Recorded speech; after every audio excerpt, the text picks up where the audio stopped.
Let's make a t-shirt. So I've cut out all my pattern pieces, but I wanted to start here with the name of the pattern and the lines for cutting, the size lines for cutting, because they are everywhere. There's tiny lines. This t-shirt was made by Sasha of Secondo Piano, and she lives abroad and did a great job with a nice feminine, nice fitting t-shirt with a neckband. So first, your highlighter, your pen, highlight your size line. Mine is going to be a medium, and I have highlighted every line here, even my notches on the side.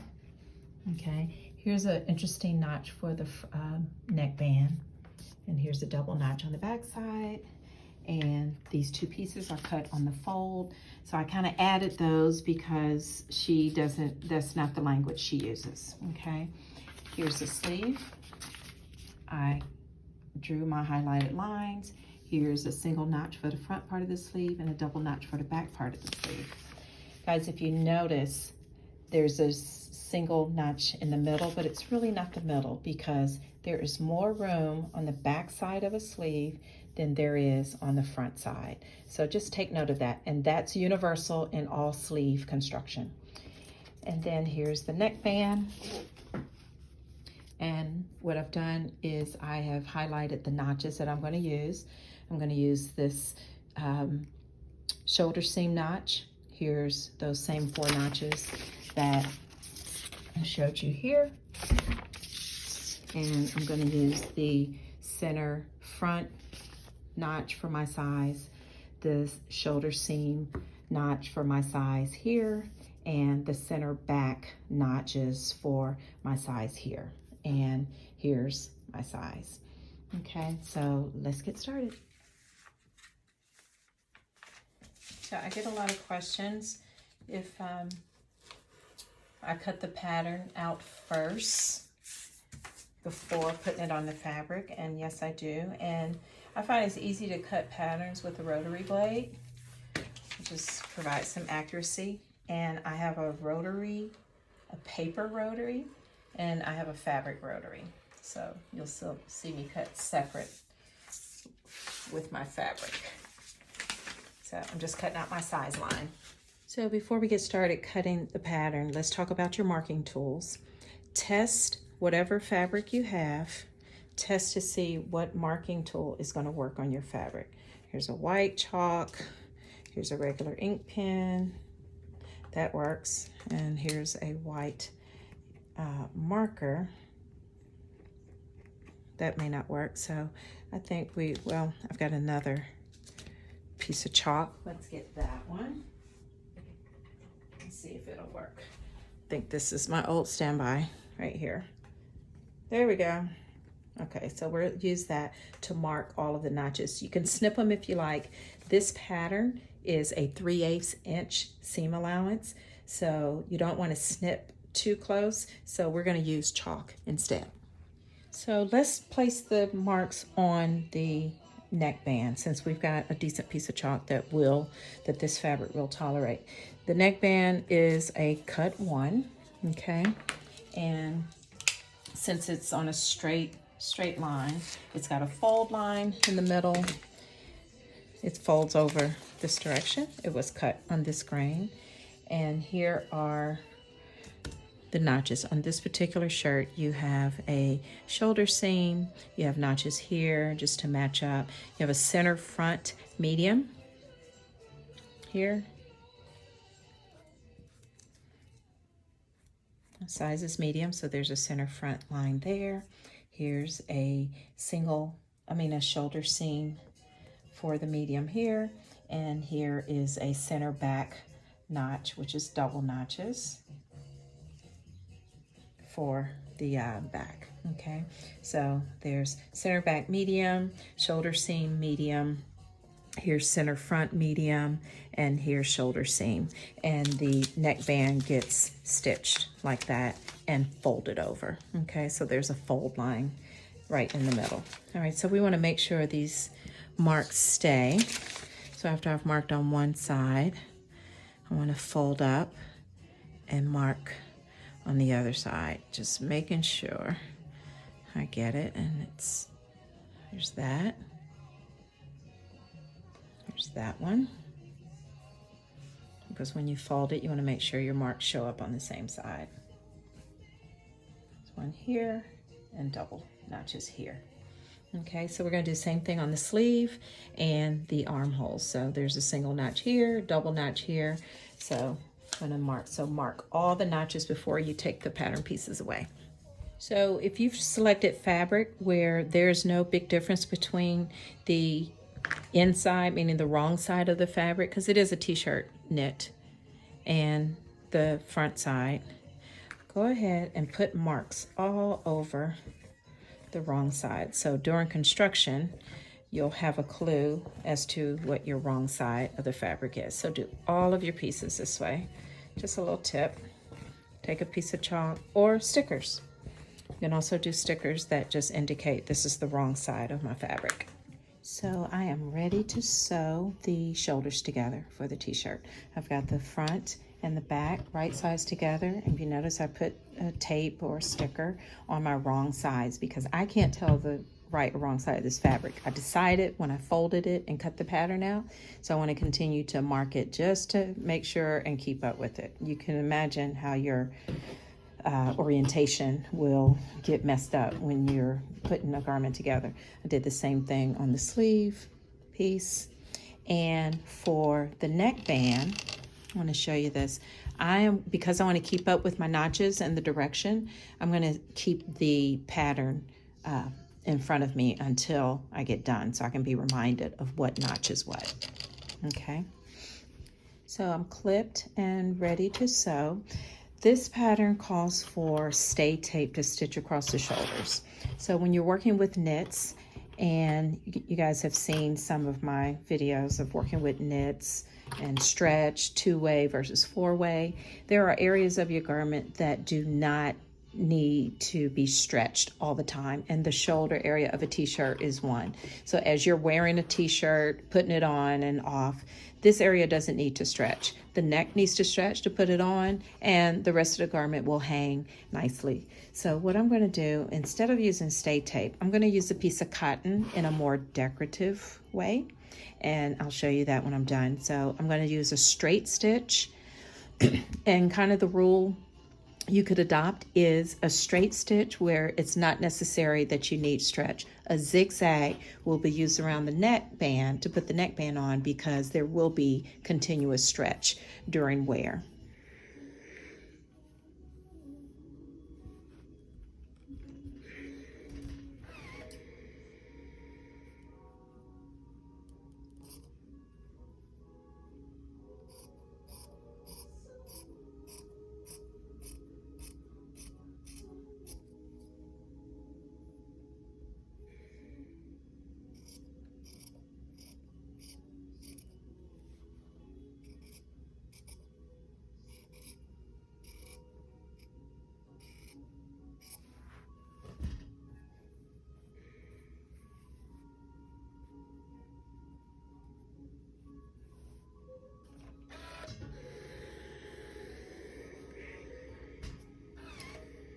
So after pressing the shoulder seams open, I've got my cotton strip here, real decorative. I had a lot of this fabric once and I use it a lot on the inside. So I'm going to lay it directly over the center of the seam. It's just folded like bias tape. And I folded and pressed it. And then I'm going to stitch right along the edge on both sides, and then it'll have a double stitch on the front side of the shirt. Right when that happens. Okay, so I'm going to stitch down here and down here.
So as we prepare to put the neckband on, let's do this. If the pattern that you have does not have the center back and the center front marked, and you need to find that, it ain't that deep.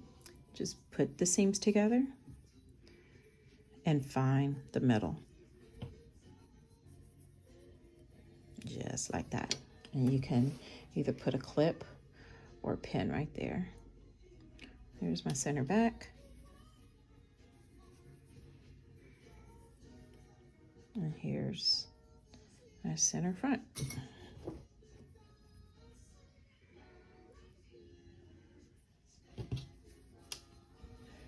Easy peasy. So I have marked the neckband and the front of the shirt. So the neckband gets folded and stitched on the short end and folded over and pressed. So it looks like a neckband. And I've marked the center back, which is 2 notches. I've marked the center front and the shoulder seams. So right sides together with raw edges up. I'm going to attach the neckband to the right side of the shirt. So matching up the center back. Now all 3 layers, raw edges, are going to be up, facing up, and line them up nicely. And whether you pin or clip, I prefer to pin this one because of the fabric. This is rolling, but it's the nature of knit. So, and here's the side seam notch. I call it side seam, it's a shoulder seam. Here's the shoulder seam notch there. Okay, and here's the center front. And this is what I call balance pinning.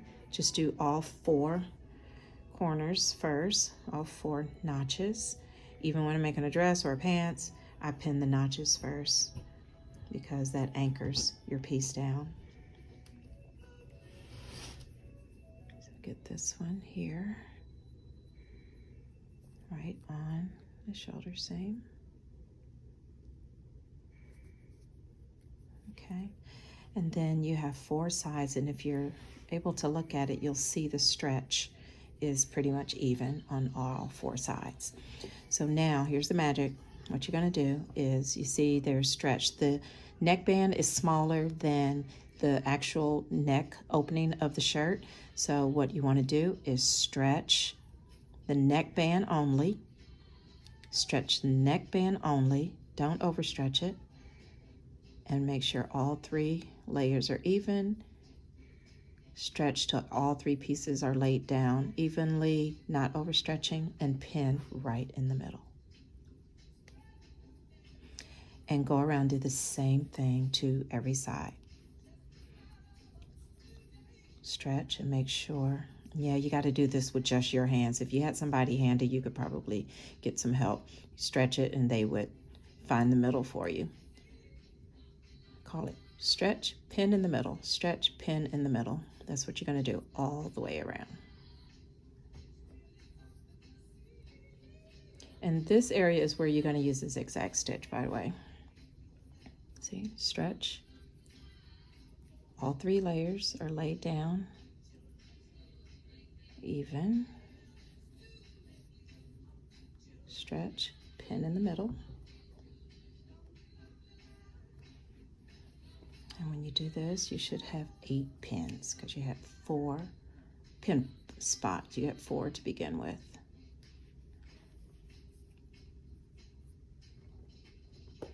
And as you sew, you want to make sure all 3 of your layers are laid down nicely. And then what you want to do is go around one more time. Stretch, pin in the middle. Because if it's balanced all the way around, you should have no problem stitching it flat and have an even stretch all the way around. Let's take this one. See, stretch, pin in the middle.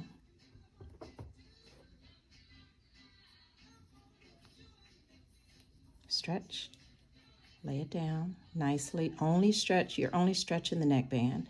You don't want to overstretch it because it'll show up when you're done.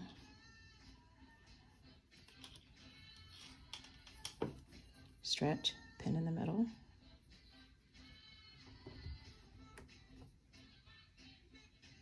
Okay, when you've got enough pins, let's do that one too. There's no such thing as too many pins. That's my rule.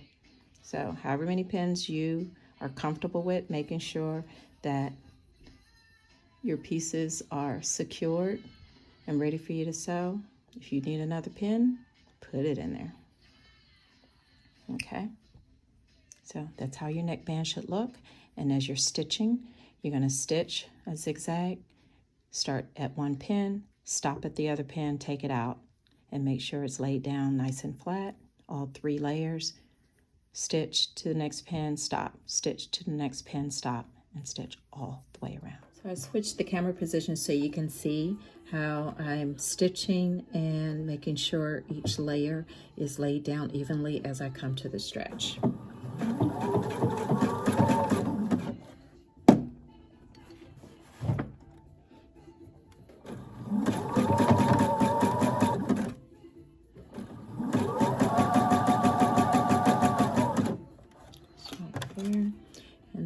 You can see the stretch right there. So lay it down, don't overstretch it, and stitch. Stop. Okay, see the stretch right there? Lay it down and stitch.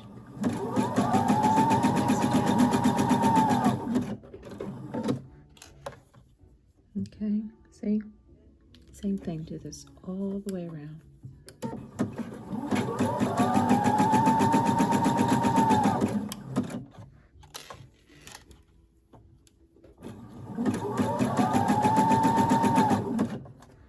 Last little stretch.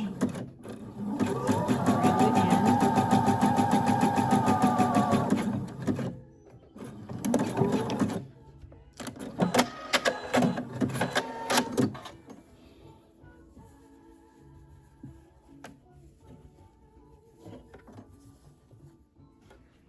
There we are. There's my neckband.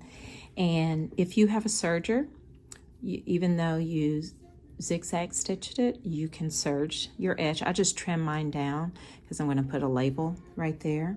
And you should have, if you did your pinning balanced, you should have a good seam in the front and in the back. I did a little press on it. And here's my tape on the inside right at the seam. And now we are ready to do the sleeves. Let's put on sleeves. So here's a sleeve piece here. I still got my inside mark on there. Turn your shirt over. The inside is facing up because here's the sleeve hole right here. And we're going to put these sleeves in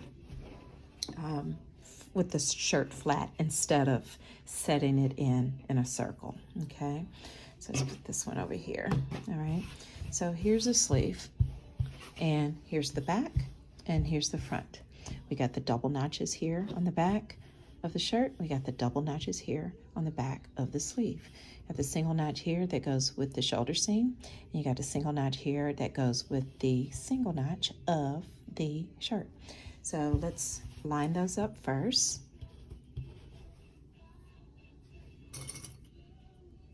Let's click there. Do your notches first. And we're doing this right sides together.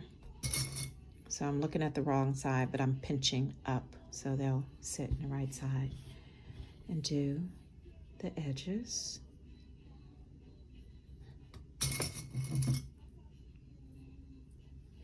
Okay, now we're going to do the front notch. I'm a little off.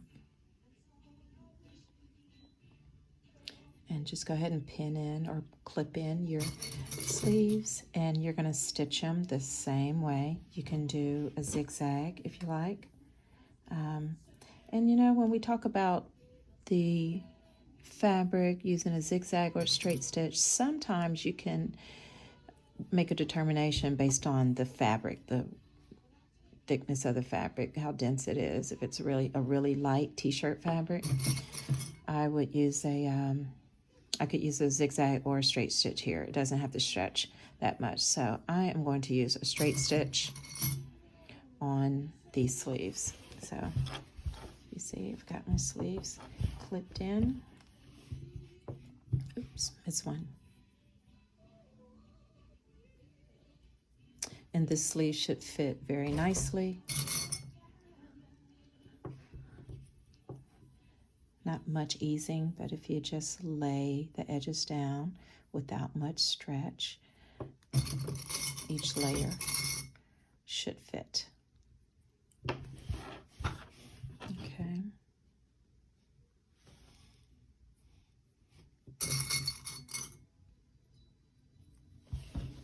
Okay.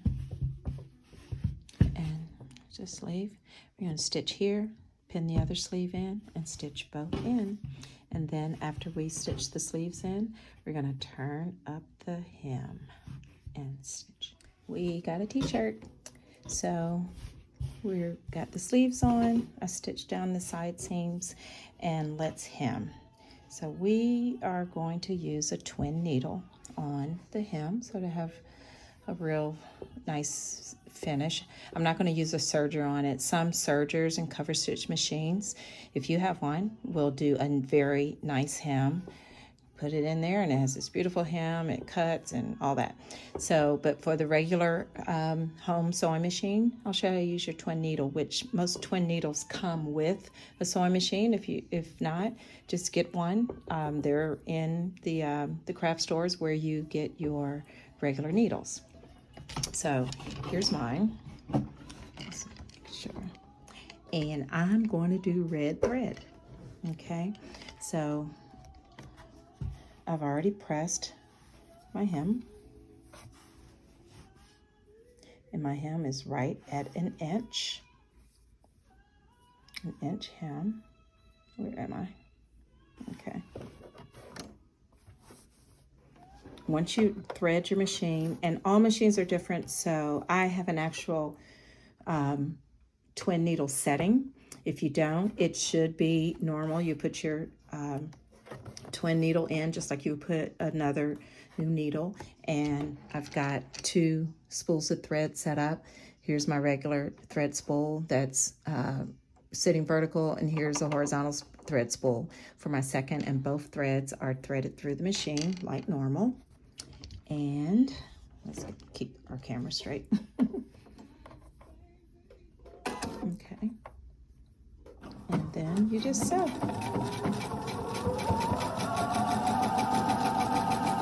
I'm sewing on the hem that I've already stitched. I am actually sewing on the front side of the garment because that's the stitch that I want to see on the garment. And I'll show you what it looks like. But you will like it. You've seen it before, just, it's just on, manufactured clothing, especially t-shirts. And you'll hem on the sleeve also. Do the same hem on the sleeve. Here's our t-shirt. So this is what the twin needle stitching looks like on the front. See the 2 stitches? And then it kind of looks like a zigzag on the other side. There are different widths of twin needles, so you can see those when you go shopping for them. A standard one may have come with your machine. It's in a little, if it's a Brother machine, it's in a little orange little packet. Looks like gum wrapper. And I put it on the sleeves, and I put it on the hem. So it's a great t-shirt. And if you did not wash your fabric before you cut and made the t-shirt, go ahead and throw it in the wash machine right now. Happy sewing.